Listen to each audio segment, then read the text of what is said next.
show season is basically over. Thank you for everybody that came out. What we're going to talk about today is probably the most asked question, if not one of the most asked questions. And that is, who does our files? And I always answer that with like, what do you mean who does our files? Like, well, who processes your files? Who writes your files? The very simple answer is we write their own files. Specifically, I write the files. So since a lot of these questions come in, I thought it would be good to do a video here of a little peek behind the curtain on the tuning industry, how most companies work, how we work, and what's the difference, what's the pros, what's the cons, all that type of stuff. I'm going to use some, how would I put it, other companies' names. It's not good, it's not bad. I just know how they work, so we're going to use them as examples. So one of the most known in the industry is Echotune. So you're probably going to hear me refer back to Echotune very frequently. There's a lot of other companies that do it the same way. So this is nothing against Echotune. It's nothing against any of those other companies. It's just how they operate and how we do things and how they do things. So if you have a local Echotune dealer, if you get a hold of someone from Echotune, more than likely they basically have a franchisee for Echotune. They will come out to your tractor most of the time, plug in a programmer right here. This is what we use. It's My Genius. They're going to come out with a new Genius more than likely. There's one sitting right back here on the shelf. I've got the exact same thing. They're made by Dimsport. You can see it right there on the bottom. Dimsport is probably the biggest name, especially in North America, when it comes to the hardware side. There's two main ones, Dimsport and Alienware. You might have heard of Kess. Kess is made by Alienware. 6-1, half does the other. I can't really tell a difference between the hardware side, like what one's capable of doing, one's not capable of doing. I went Dimsport because they're located here in North America. They actually have a North America branch. It's in Ohio. So if I got a problem, I can just pick up the phone and call them. That's the only reason I've gone with Dimsport. But one's not better than the other as far as I can tell. So getting back to, you call up your local Echotune dealer. They're going to come out with their new Genius, plug in, download the file off your tractor, then they go back to their office. They're going to basically make an appointment with someone in Europe to program your file. They upload it. They tell them, I want X number of horsepower added. They write the file. They send it back to the franchisee. He then loads it back on his new Genesis, comes back out to your tractor, uploads it, and you're done. So that's how Echotune and several other ones do it. If you buy directly from us, what will happen is we will send you a My Genius. And one of the questions is, well, why one, why not the other? One-time use. New Genius you can use over and over and over again. But they also are very expensive, several $1,000s to get one. So for the average user, it doesn't make sense. For someone like an Echotune dealer, where they're going out over and over again, it makes sense for them to use them. But one-time use, you will keep this once we send it to you. It's locked to the serial number of your machine. It will always have your original file and your modified file. So that's one of the main reasons I like using these. You keep it, you always have access to your files. So if you ever have a problem and you need your original file put back on, you plug this back in, you go through the menus, you select your original file, you reload it. If you ever need your original file reloaded from an Echotune dealer, you have to wait for that dealer to come out, plug in, load it, and then if you ever want to go back to the modified again, they have to come out again, reload your modified. So people ask, well, why would I ever want to go back? One of the main reasons is if your dealer's coming out to work on it and they say, hey, we think this tuning file is the problem. I run into this not frequently, but more than it should. They can't figure out what's wrong with the tractor. They say, it's your file. Very simple. Load the original file on it. If your problem goes away, It's our fault. If it doesn't go away, go back to your dealer and say, hey, it's stock. It didn't fix it. Now you need to come fix my tractor. Mostly, I'm going to say 99% of the time, if there's a problem with your file, and occasionally it does happen, you will know almost immediately of reloading that file. If you don't know immediately, you'll know the first time you take it to the field. So if you've been running a file for months or years, and all of a sudden your dealer says, wow, this problem is because of the file you have on there, it's not. Nothing, it's a computer program. It doesn't go bad over time. So if it worked on the first month, it's going to work in 3 months, 6 months, a year, and that's not the problem. So that's why I like having these. It's up to the customer. They can plug in, they can load files back and forth as much as they want. But yeah, we'll send you one of these. You then email your file to us. I rewrite it. Now, when I say rewrite, over here, we've got computers loaded with all the software, everything you need to do, write files. Here recently, we've purchased a different software program, and a lot of it's automated. So when I say write files, I'm no longer sitting down and manually changing all your files. I'm not going to pretend I am. It's an automated system. Hey, add X number of horsepower. There's defaults in there. Add 20, add 40, add 60, whatever it might be. Click, load your file, and let it process it. We've done this for a couple different reasons. One is time. As everybody knows, time is money. The faster we can turn your files, it's better for you. If you send me a file and you need it right away, faster turn rate. We can get it back to you faster. Second of all, as we do more and more files, if I'm not here to do it myself, training someone on the other software would take hours upon hours upon hours of training to teach them how to do it. With the automated system, minutes, less than an hour, I can teach somebody how to process your file, load your file. When I say process, so once you send us the file, it's a .fpf file. We bring that into one software program and it extracts the data. So once it's extracted, we get 3 files out of that FPF. We get a .bin, a bin file, a text file, and then just a generic FPF file. So text file will tell us make, model, flash protocol that was used to pull the file off, date, time, all that type of stuff. The bin is the raw data. That's what we really need. And then the FPF is just the file that's there. We don't really use it for anything.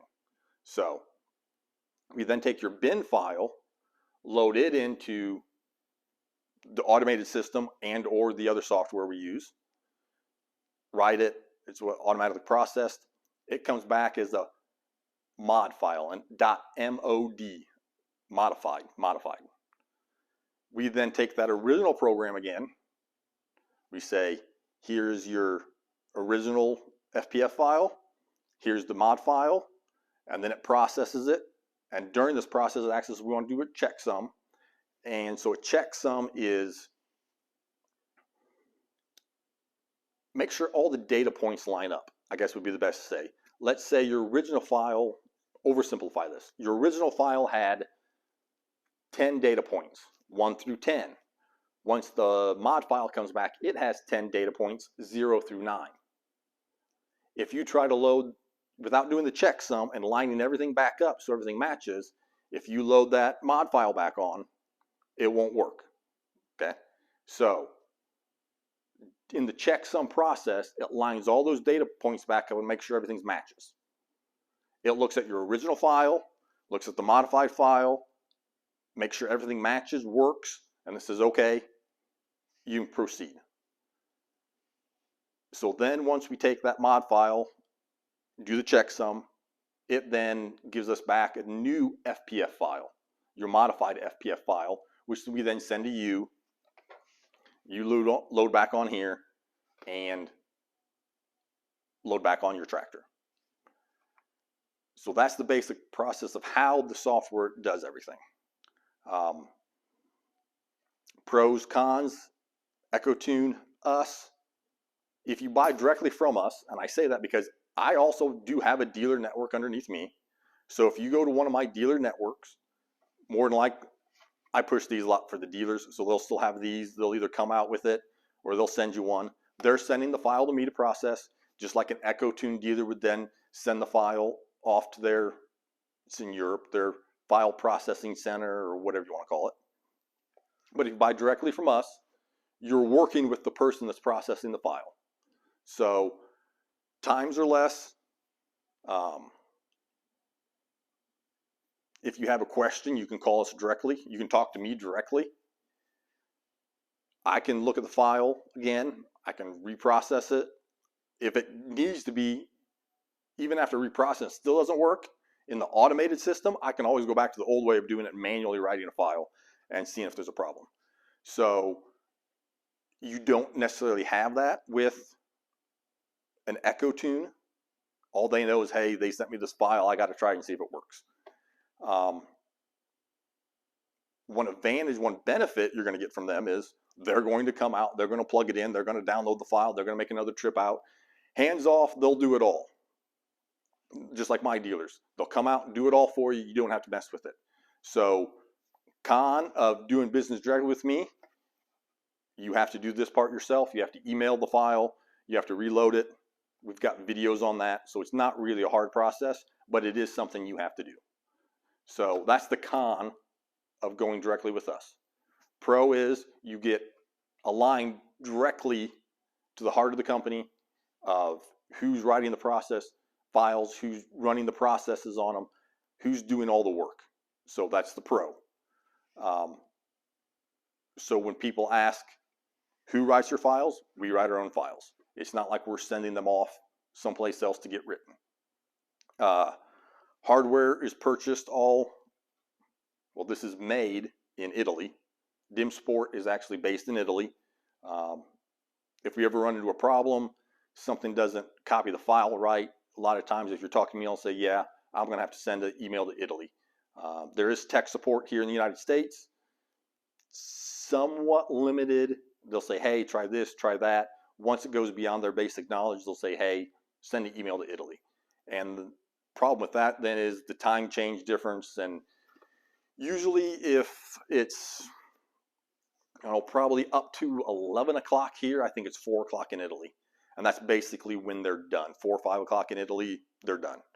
So if you contact me after 11 a.m. Central Standard Time, and I say, hey, I got to contact Italy for a problem, it'll be the next day before I hear back from them. They're usually pretty quick. If I send them an email at 9 a.m., I'll have an answer usually by 9:30. So they are quick in answering, but just the time change difference is where we run into problems. There was something else I was going to go over on these.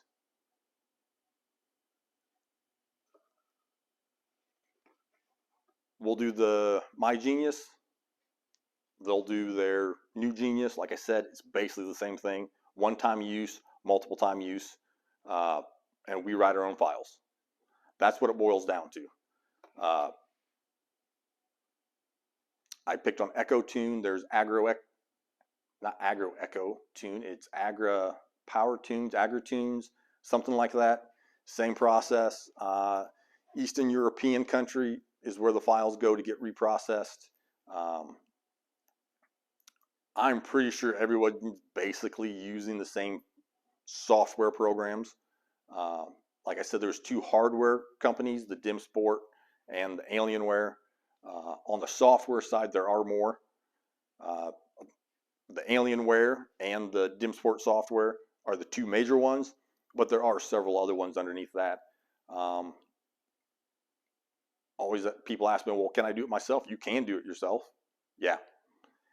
Software is going to cost you, you're into the tens of thousands of dollars to get completely set up with everything you need. You might be able to get by cheaper, but I wouldn't recommend it. So people that want to get in the business, either A, you have to be prepared to really fork out the money and really get into it, or find somebody to work with, at least to get started. Work with, get a customer base, go from there, and then if you want to purchase your own software, you can look into doing that. I don't even have everything they offer. Uh, Dimsport actually started as an automotive company. I don't have any of the licenses to get into the automotive side. I can't do any of that. I get questions on that occasionally. So if you want me to do your pickup, I can't do it. You want me to do your car, I can't do it. Um, Sometimes when you read files, these won't do it. And then you have to go to another process where you actually have to open up the ECM. And I don't have this because I can do it. I really don't want to do it. So you would have to send me your ECM. Take all the screws out, open up the top. It sits in this tray, and you get probes, pins that go into certain circuits on the circuit board. And that's how you have to get the file out of it, and that's how you have to reload the file. It can become very sketchy at times, because if you've ever looked at a circuit board, you know there's a lot of little solder points all next to each other. So if you get one of those pins off a little bit, or if it slips a little bit while you're reading, you basically what they call brick an ECM. And when you brick them, it's basically done for. Might as well just go out and order a new one from your OEM, have them load all the OEM software on it, and start fresh. So that's one of the reasons I don't do it. The risk involved is too high, and 90% of the time you can do it with this. But there are some situations where you have to have that other stand and all the pins, and it gets very complicated. And I oversimplified that process, but if you're going to do it, you really need to have a table that is 100% square and level, at least mounted, bolted to the floor. I've seen some and they recommend them. They actually, when they build the building for these tables, they actually put footings underneath the table that go extra deep. So it's not like if the building I'm in right now is a slab, it wouldn't be a slab. Where this table sits, you would dig down 4 feet, pour solid concrete 4 feet, come up, bolt the table to that slab, and then you'd have to have it perfectly level. That's how picky some of this stuff gets. So that's one of the reasons we stays away from it. But probably getting a little too deep into what everybody needs to know. But that kind of gives you a little peek behind the curtain of how different companies do different things. So I hope you enjoyed it. Thank you.